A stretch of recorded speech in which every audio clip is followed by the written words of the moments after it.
Western Ag Network on the road at the 157th Colorado Cattlemen's Association Annual Convention, brought to you by Ag Risk Advisors. Hi everybody, it's time for On the Road. This week, we're here in Colorado Springs, Colorado for the 2024 Colorado Cattlemen's Association's Annual Convention. And our coverage is brought to you by our friends at Ag Risk Advisors, providing risk management solutions for farmers and ranchers. Learn more by visiting their website, agriskadvisors.com. Well, as always, there's never a lack of issues to talk about here in Colorado when it comes to the Colorado cattle industry. And joining us today to talk about a few of them is CCA President Robert Farnam out of Woodrow, Colorado. And thank you for inviting us to join you folks this week here in Colorado Springs. And this is really where the business gets done for your association, because this is where all of your important policy gets talked about. You cuss about it a little bit, and at the end of the convention, you set the association's policy for the coming year. I think a lot of discussion happens in the bar too. That's where a lot of the good thinking comes through. But our policy is derived at this convention. That sets us up for our next legislative session, which is coming up here in 5 more months. Yeah, absolutely. And of course, one of the ones that I wanted to kind of kick this interview off talking about is Colorado's decision to reintroduce or introduce gray wolves into your state. And as you and I were talking before we started this interview, it's pretty much playing out exactly how Colorado's livestock industry said it was. Once the wolves got introduced into northwestern Colorado, wasn't too long, and we're reporting livestock depredations, and they're on the grow with the Colorado Parks and Wildlife just coming out and saying, hey, you know, the pack has grown by 1 at least. There's a pup out there now. Yep, that is true. And through this whole initiative process, it's really strained our working relationship with the guys on the ground through the Colorado Parks and Wildlife, because it's that much extra work on them. And then it's obviously interfering with what's going on in our industry and harming financially producers all across our western slope.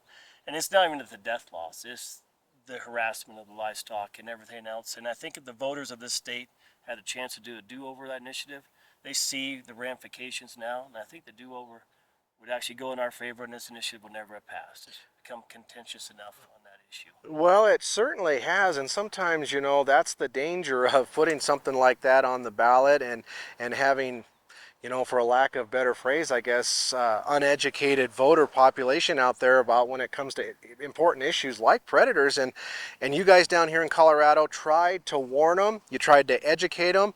The surrounding states like Idaho, Montana, and Wyoming that reintroduced these apex predators back in the early 90s said these things are going to grow by leaps and bounds in terms of numbers. And here we are, and now we just have to all deal with it, I guess. Yes, and the hard part, our industry is going to bear the consequences of it. From the depredation of income, but just from our producers. When you're trying to calve, you're getting ready to turn out and go to breeding season, and the actual time management of your herd just changes dramatically. And we don't have enough labor force, and most ranchers be able to accommodate 24 hours a day during calving season to protect your livestock. And another ballot initiative that's coming up this November is a possible ban on processing facilities in the city limits of Denver. And how dangerous of a precedent would this set, Robert, not just for Colorado, but other states, not just here in the West, if something like this truly does pass this November? It put a huge black eye on this state and within the city of Denver. That processing plant is getting unfairly targeted by this initiative. It's one processing plant, it's a sheep processing plant, and it's employee owned. There's 166 individuals that work at that facility. They make up the ownership of it, and the ramifications not only for within the city of Denver financially is pretty significant. It's in the millions of dollars what it lost for revenue, but it hurts our National Western Stock Show, which is one of the most iconic stock shows in the United States.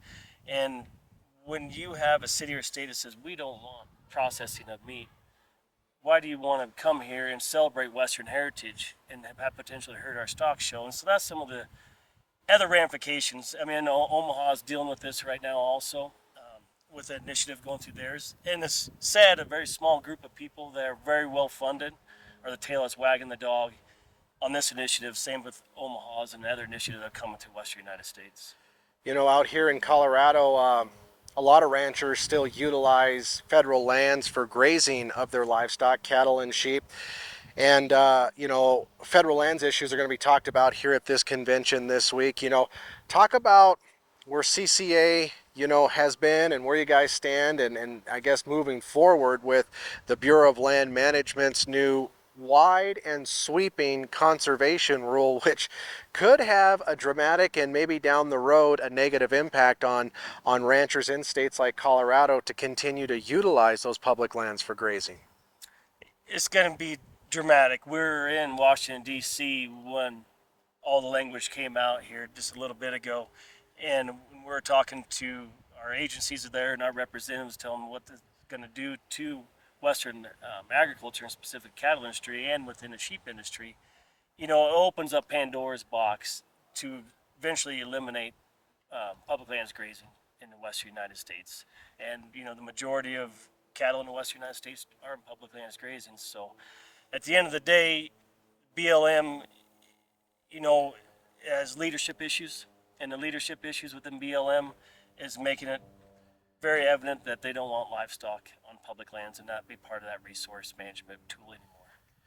Yeah, and another big issue, especially for you folks on the eastern plains of Colorado and of course other western states, I mean, has been this this movement, this push, this increase in renewable energy, kind of tying back to the Biden administration's everything, you know, that they're dealing with and talking about climate change and a real push for things like wind energy and other things like solar energy. And that's a particular topic that, especially out where you live in Woodrow, Colorado, the eastern plains of this state, you're watching very closely, and for good reason.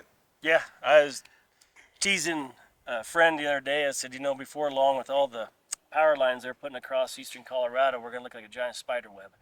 And, you know, with these renewables, quote unquote, renewables moving in, I mean, there's some opportunity, I understand, for producers to help utilize to make their outfits more profitable. But there is a lot of consequences, and the land that gets taken out of production, especially in, you know, the solar component of that they get retired for 25 to up to 50 years. And once you take that agriculture dollar out of a rural community, it really hurts the rural community, especially the livestock dollar. It turns over 7 times in the community. The farm dollar turns over 3. And you start eliminating grazing and cattle out of these rural counties, then it hurts all the businesses, the agribusinesses. It hurts the schools and what our severance tax dollars come from. So there's huge challenges that come to eastern Colorado, and I know a lot of other states are dealing with it too, but it is a very unique challenge. And you know, we're looking at losing 26,000 acres in just one county right now that goes just to solar. And that's a lot of significant cattle that'll be getting moved out of that county. And just kind of wrapping things up, Robert, another issue of importance that the Colorado Cattlemen's Association is working hard to create more awareness on is this shortage of large animal vets in rural America. Very true. We've been working with our legislature and Colorado State University on bills and getting money funded from our state to help get rural vets out into rural Colorado. And I know other states that have similar programs, and CSU has been helping us dramatically help get those bills passed through our legislature. We're a little bit behind the 8 ball on how quickly we can get this done because of the time it takes, you know, a veterinarian to get through school. I look at our 3 veterinarians that we have currently around our community, and there's 72, 75, and 79 is our oldest.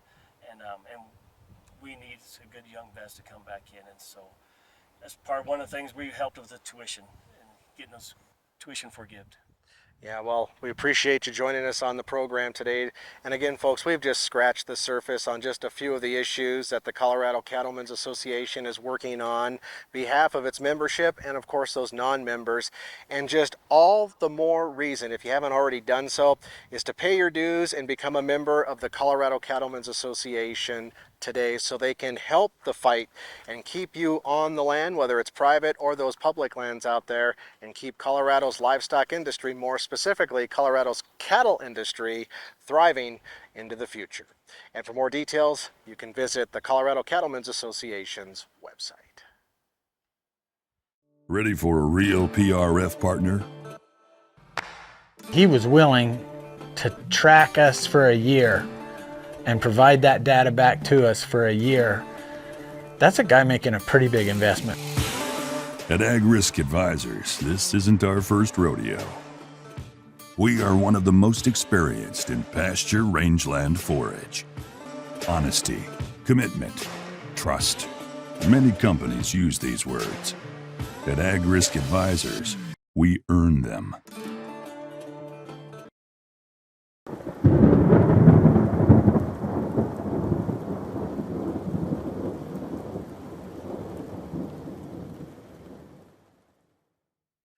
Well, one of the many newsmakers here in Colorado Springs this week at the Colorado Cattlemen's Association's annual convention is Colin Woodall, the Chief Executive Officer of the National Cattlemen's Beef Association. And Colin, as we talk about these state conventions, from your standpoint, CEO of NCBA, describe just how important these state affiliates are like CCA. There is no National Cattlemen's Beef Association without our state affiliate partners like the Colorado Cattlemen's Association. Our entire reason for being is to make sure that we have a partnership with our states so that way we can be that collective voice of all of our state partners coming together and then going to Washington, D.C. with the voice of all of NCBA's members and partner states together to be effective. So if we don't have CCA being a part of our association, engaging and helping us make sure that the voice of the Colorado producers at the table, we're not going to have a very effective or successful national association. So that's why we spend so much time working with our state affiliates, and that's why we're here today, to make sure that that partnership is very clear and open, and that they can know that they always have access to be able to chart the direction of NCBA. Well, absolutely. And of course, power and strength certainly comes in numbers. And when we look at issues, more specifically to what's going on here in Colorado, one of those big ones that the entire nation, that the entire U.S. livestock industry is watching very closely, is the real possibility of a ban on meat processing facilities within Denver's city limits that is on the November ballot. So Colorado is a ballot initiative state, which means that anybody that has an idea can go out, they can circulate a petition and get a wild hair on the ballot. It's an amazing process, but it also means that sometimes we get some things that aren't very well thought out. And I think that this Denver ballot initiative is a great example of that. They want to ban the processing in the city limits of Denver. There is only one location that currently exists. It is a lamb processing plant, but it is a big part of the local economy. It's a big part of the state economy. It's a big part of the economy for lamb producers across the United States. It's one of the few lamb processing plants that's even still out there. So this is one that's being driven by activist groups, and we know that we have to get out there and we have to kill this thing dead, because if not, it'll be used by other groups to bring ballot initiatives in Colorado. It'll be used by other groups around the country to bring initiatives against packing plants, against feedlots, against us in general, all of agriculture. So that's why, even though this is Denver in particular, we have to focus on it. We have to beat it because it has national implications. Well, and another issue here of late that we really need America's livestock industry and really the entire rural America population to speak with a unified voice on is this real notion out there that in the near future, we could be serving fake meat of all things to our hard-working men and women in our U.S. military. So Russell, it was just announced a couple of weeks ago that the Department of Defense was giving a grant to a company to develop lab-grown protein with the sole purpose of feeding that to our men and women in uniform. That's just completely unacceptable to us as cattle producers, because we know we can produce the protein that they need. We can satisfy all the nutritional requirements of our men and women that are out there protecting us. We should not be using them as guinea pigs. That's probably the biggest concern and why all Americans should be up in arms. We're using our soldiers, sailors, airmen, and Marines as guinea pigs. And that is just not the way we should be treating them. We have a great supply of beef. We feed that to our men and women in uniform. We want to continue to do so. So we're making it very clear to the Department of Defense, but also to Capitol Hill, that we have to stop this. Let's not use them as guinea pigs, and let's make sure we're feeding them good American beef. Absolutely.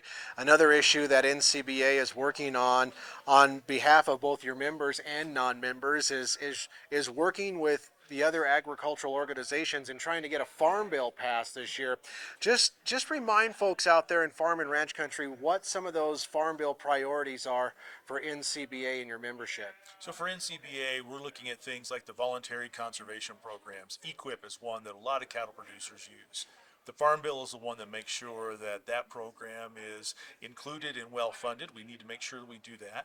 We also need to make sure that there's good research. You know, there's great land grant universities, just like Colorado State up the road here, that do amazing work in helping us get better as producers. But probably the biggest ask for us is our foot and mouth disease vaccine bank. This is something that we had included in the 2018 Farm Bill. We want to reauthorize that. We want to make sure that we can keep the funding in place to help us in the event of a foot and mouth disease outbreak. Now, Chairman Thompson in the House Ag Committee has done an amazing job in getting a bill out of the House Ag Committee. He even did so with 4 Democrats voting for it. Now we need the Senate to act. We need to get this done because right now the current Farm Bill expires at the end of September.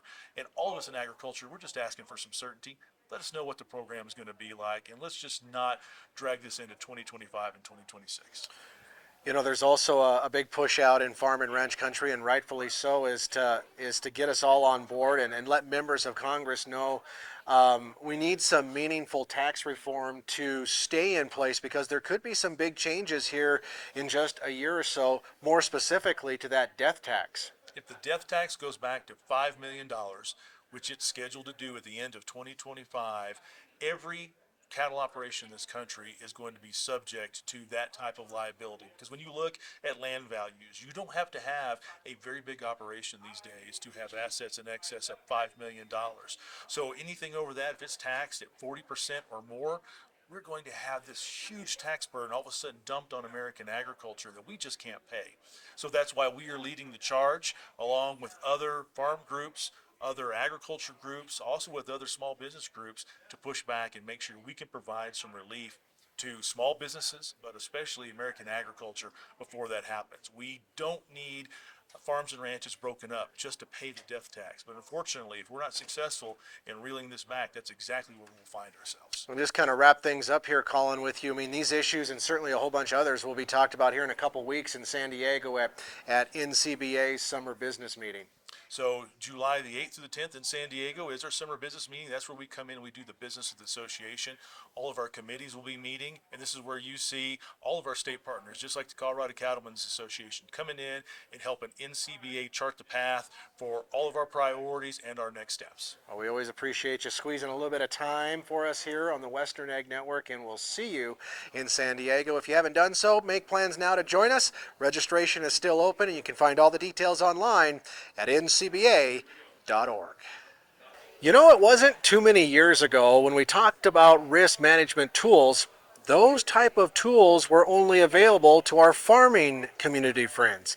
But here in the past few years or so, that has all changed.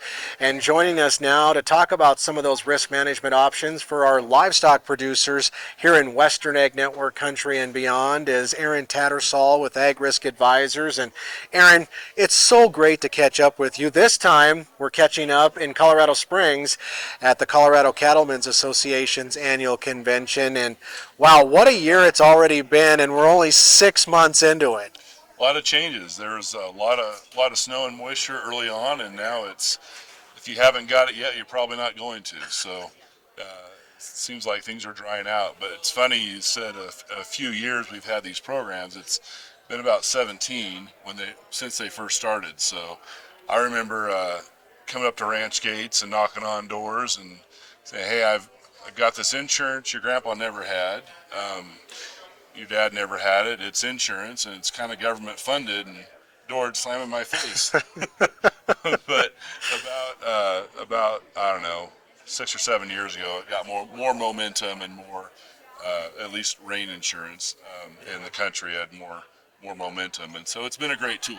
And there's lots of other tools also available now for livestock producers. Yeah, I mean, and you're absolutely right. I didn't realize it was been 17 years that these different risk management tools have been available to the livestock industry. And you're right, the ranchers out there, kind of an independent bunch of men and women, and so they just weren't really used to having this type of option. But boy, that has sure changed. Now let's talk about a couple of those popular programs like pasture range and forage and livestock risk protection. I mean, those are your two big ones, I think, that have helped a lot of folks out here in the West get through some pretty trying times. Yeah. Well, that's the thing, a cow-calf operation or any livestock operation, if you can pencil out the weather and pencil out the prices and have those, that risk offset by an insurance program, it's not a bad bet to lose if you have to pay a premium. Because if you've got, last year is a great example in rain insurance in particular in the West. There was so much rain in the West, most everyone had a bill by the time that time came around last fall. But because we had coverage later on, in the year, the policy was able to fund itself, and we had a good grass year. So, every year is different, and the biggest difference, I think, is to find a good ag risk advisor to navigate you through all those choices and how to set it up. And we have the most experience in the nation in the West. We've got advisors all over the West.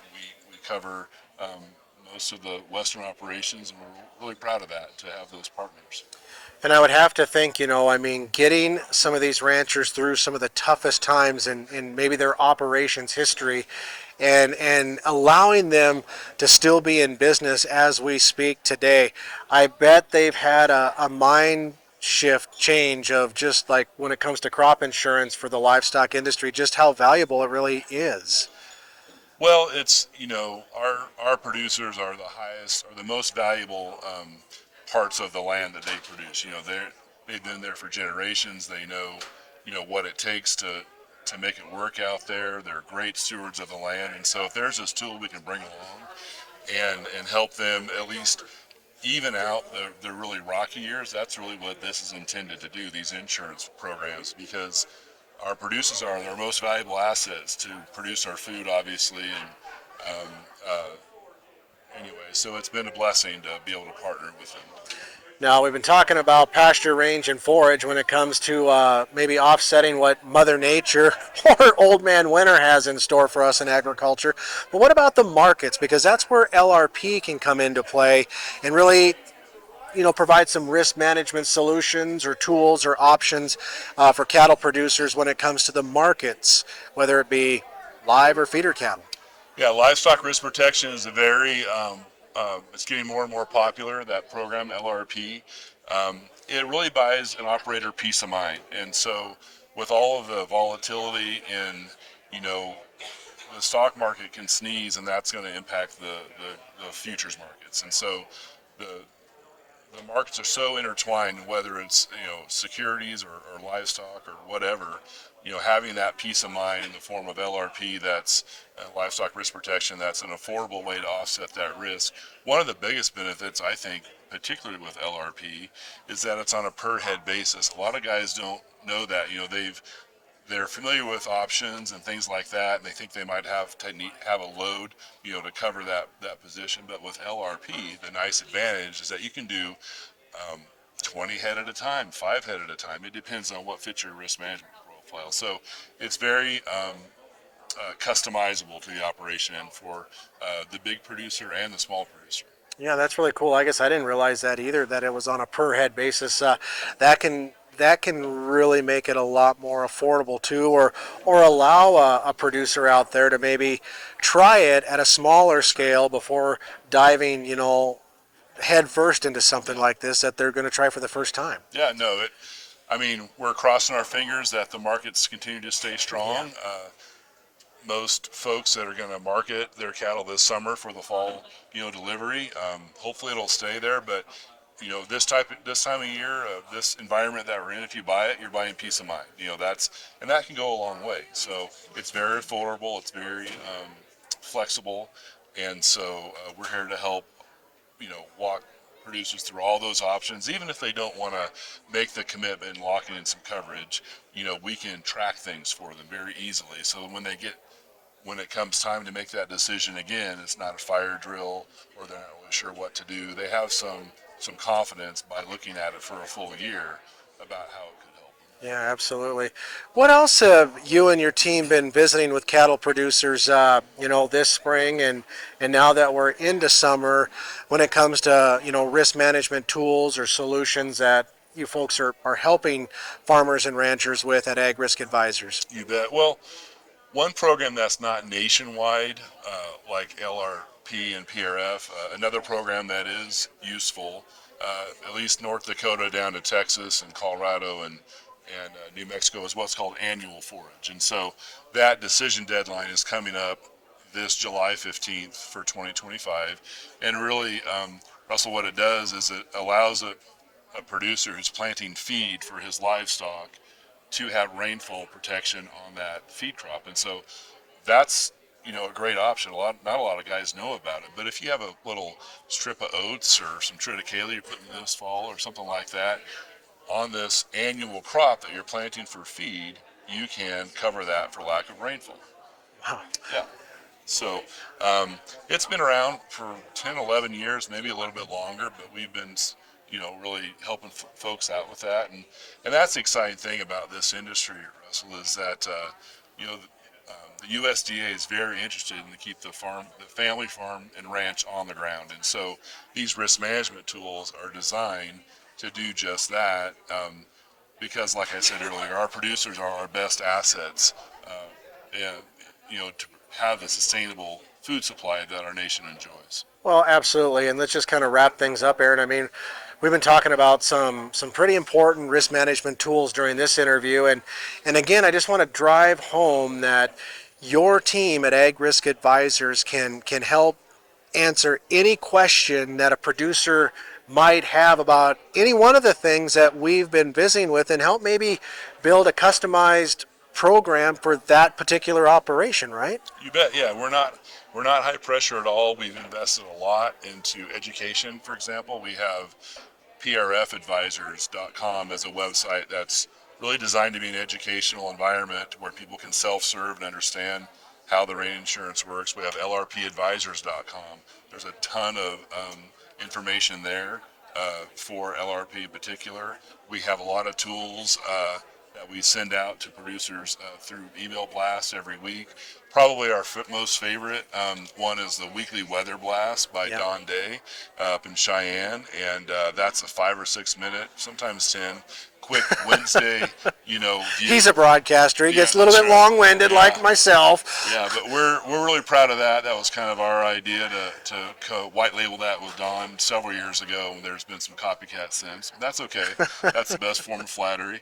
But that's a very popular option too for our producers. And you don't have to be a customer, to do it. So I have a couple customers who they say that's their Wednesday night entertainment. They're going to wait to get that email on our weekly weather blast to watch it. So I love it. Don and I have been friends for the better part of 30 years, and so he's a pretty good partner to be partnered up. And you're right, he does provide. He's this region's weather expert for sure on a lot of radio airwaves. And hey, just by the way, for our folks at home, look at this. What do you think of this? We coordinated just for this interview. I got mine at DXL. I'm not sure. The big and tall shop. That's why we're sitting down, because it would be very evident that I'm not shopping there. So anyways, hey, Aaron, I always appreciate the opportunity to visit with you. And just thank you to you and your team also for sponsoring, our coverage from a lot of these cattle conventions and other agricultural events across Western Ag Network country this year. It's our pleasure. Thanks for the opportunity. Yep. Again, we've covered a lot of ground, and for all the details, you can always visit Ag Risk Advisors on their website, agriskadvisors.com. Well, America's public lands are still very much an important tool, especially for those ranchers out here in the West who utilize them for grazing. And the Public Lands Council aims to keep it that way now and into the future. Joining us here in Colorado Springs at the Colorado Cattlemen's Association's annual convention is Tim Canterbury from Salida, Colorado, the Public Lands Council's vice president. And holy cow, Tim, there is never a lack of issues to talk about when we talk about keeping ranchers like yourself on these federal lands and grazing. Here most recently, just the BLM's public lands rule and what has really transpired out of that, and just how hard PLC and other groups like NCBA and ASI have fought to keep ranchers on these lands. So Russell, very true, and while it started out as the conservation rule, and now it is transformed into the public lands rule. I think it's very ripe for litigation, and as we are seeing states in the West already suing, filing lawsuits over this rule and the way that it was brought forward, and the way it's being implemented. So who knows where we'll be, but I think that is I know that's one of the top priorities for Public Lands Council and our endeavors to keep federal lands ranching on federal lands. Yeah, absolutely, and it's just one of the many issues that, as we mentioned, that PLC is working on these days. The other here lately is just an overall review of the National Environmental Policy Act, or NEPA.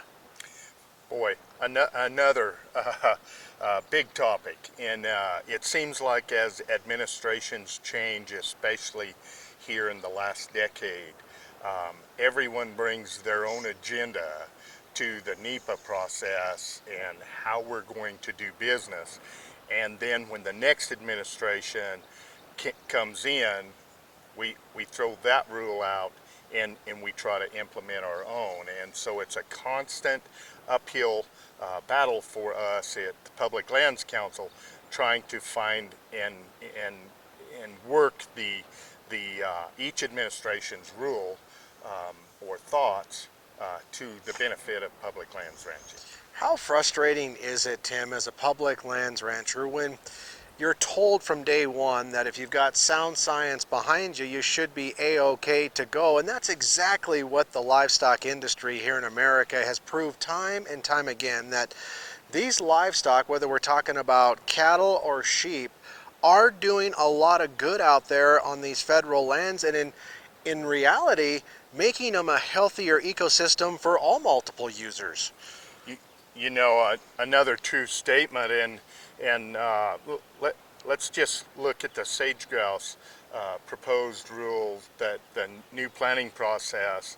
And 12 years ago, the ranchers and scientists sat at the table and said, someday you will thank us for having our cattle out there. And how true that is today, because sound science has proven that the benefit of having cattle on the ground and grazing and protecting those chicks as they're young was a huge benefit. And so that just shows that we're very much environmentally minded and sound science. Let's go with the science. And it's a shame that it takes us 10 and 12 years to do all the review and get all the peer reviews processed to make an impact, when we all knew at the outstart that this is the path we needed to take. Well, and it's a shame too that the livestock industry and these different associations like PLC and ASI and NCBA, Farm Bureau, I could go on and on and on, have to spend, you know, a lot of money to keep us on these federal lands and really kind of fight off those animal activist groups out there who since day one have had a target and a bullseye on animal agriculture. Oh, boy, so true. And you know, it's okay to have differences. We all have differences of opinions. But let's never forget the sound science. Always go back to the sound science and what we need to be doing, and leave personal emotions. And that's what drives most environmental groups, is emotions. And we, as a livestock industry, our number one priority, leave emotion out of it, even though there's no one that cares for the land or the livestock, the animals we produce, more than those of us that raise them. Yeah, absolutely. And of course, these issues and a whole lot more are going to be talked about in September right here in Colorado during the Public Lands Council's annual meeting. Just invite folks to join us in Grand Junction, and power comes in numbers, and you'd love to see as big of attendance as possible. We'd love to have a packed house. Grand Junction, Colorado, September 17th through the 19th. We look forward to getting as many public lands ranchers there as we can. It'll be a great turnout. We've got a number of leadership out of the Washington, D.C. And state offices already committed. Come join us. Absolutely. Well, there you go, folks. That's your invitation from Tim Canterbury, the Vice President of the Public Lands Council. Again, their annual convention headed for Grand Junction, Colorado, as he mentioned, September 17th through the 19th. Registration is now open, so get those registration forms submitted and get your hotel rooms reserved, and you can find more details online at publiclandscouncil.org.